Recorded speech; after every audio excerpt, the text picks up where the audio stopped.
This was sincerely one of those roles. And I'm saying one of those roles in plural, but I really should say it in the singular. Uh, that felt so particularly tailored to my desires and, uh, you know, individual talents. With him, I was just so confident because I knew, based on so many movies that he's done in the past, that I've loved so much throughout my life. I knew that he would make it A, stunning, and B, meaningful and human. And he walks that line so well.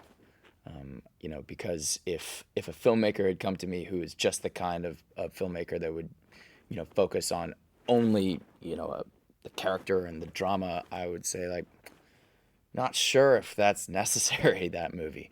Um, and at the same time, if a filmmaker had come to me who is just sort of a surface level, spectacular visual filmmaker, I'd be like, I don't know if that's really a necessary movie to make either. But Bob really has both. And whether you're talking about Back to the Future or Flight and all his movies in between, um, they have both. They have that visual spectacle and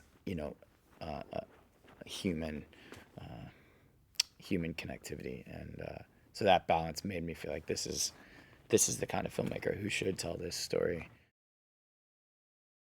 In the early 70s, when he was in his early 20s, before the World Trade Center was even finished being built, he saw in a magazine an article about these towers, and he drew this little pencil stroke between them and said, I'm going to hang a high wire between those two towers and I'm going to walk on it. And it was years before it could happen, but he hung on to this dream that he had, and he made it happen in real life.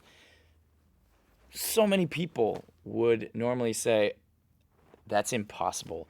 Look at all the things you'd have to do. You'd have to, first of all, learn English and get to the United States. You would have to gather up all this equipment you don't have money for. You would need to organize an entire, band of accomplices. You couldn't do it by yourself. You'd have to have a highly organized team. You'd have to break into these towers.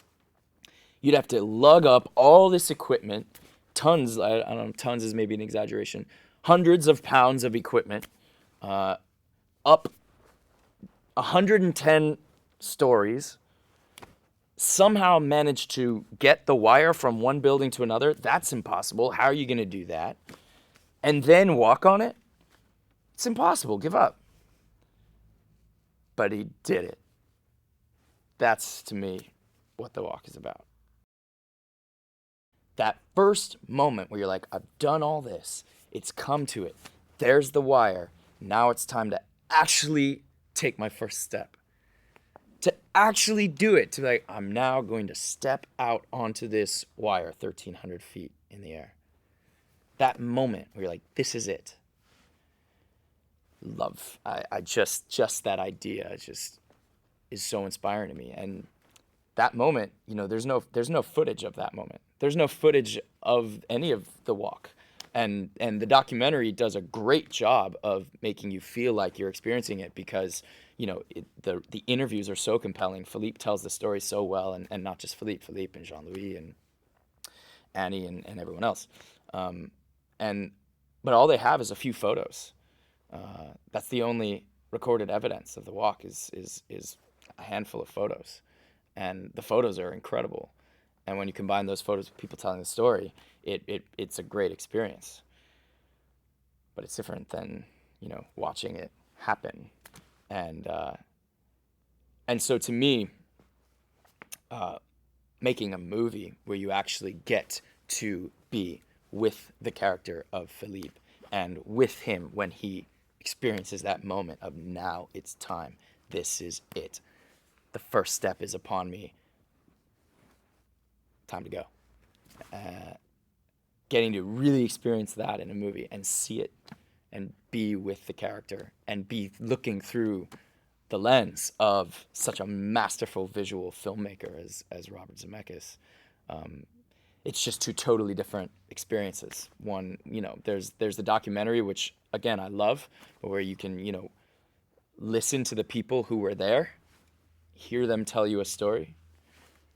Then there's the experience of actually getting to see it happen in grand, spectacular fashion. Well, first there's Sir Ben Kingsley, who asked me to call him Ben, and he's one of the finest actors alive. Such an honor, such a privilege to work with him, and and so sweet and humble.